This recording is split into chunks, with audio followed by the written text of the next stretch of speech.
অনেকেই বলেন মসজিদে নামাজ পড়তে গেলে পানি অনেকে একটা নেন, অনেকে দুইটা নেন, ঠিক আছে।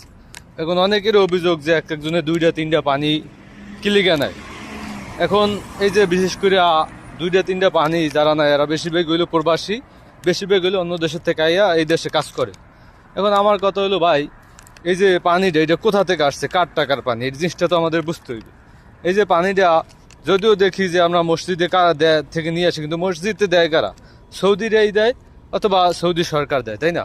এখন এই টাকা কি আমাদের কি কোনো হক নাই, আমাদের কি কোনো ভাগ নাই? এই যে আমরা হাজার হাজার টাকা দিয়ে আকামা বানাই প্রতি মাসে, ঘরে পড়তে গেলে 800-900-1000 টাকা জায়গা আকামা বানাই, তো এই টাকাটা তো আমাদেরই, তাই না? আমাদের টাকাই তারা আকামা হিসেবে নেয়, যদি সরকার নেয় সেটা আকামা হিসেবে, আর যদি সৌদি নাগরিকরা নেয় তারা কি ফয়দা হিসেবে নেয়, কবিলরা নেয়।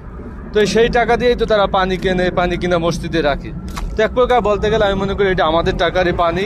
এগুলো আপনি 2টা আনেন 3টা আনেন, যার যে পরিমাণ লাগে সেই পরিমাণে মসজিদ থেকে নিয়ে আসবেন, কোনো সমস্যা নেই। এটা আমাদের টাকারই পানি, আমাদের হক আছে। আর বিশেষ করে এই যে মক্কা মদিনা, সে জায়গায় মানুষ উমরা করতে হয়, হজ পালন করতে হয়, এই টাকাটা তো আমাদেরও একটু ভাগ আছে মনে হয়, কারণ আমরাও তো নবীর উম্মত, তাই না? তো এত লজ্জা পাওয়ার কিছু নাই, মসজিদ থেকে পানি আনতে পারেন, এটা মনে করি আমাদেরই একটা মানে আমাদের প্রাপ্য হিসেবে আপনারা নিয়ে আসবেন, ঠিক আছে।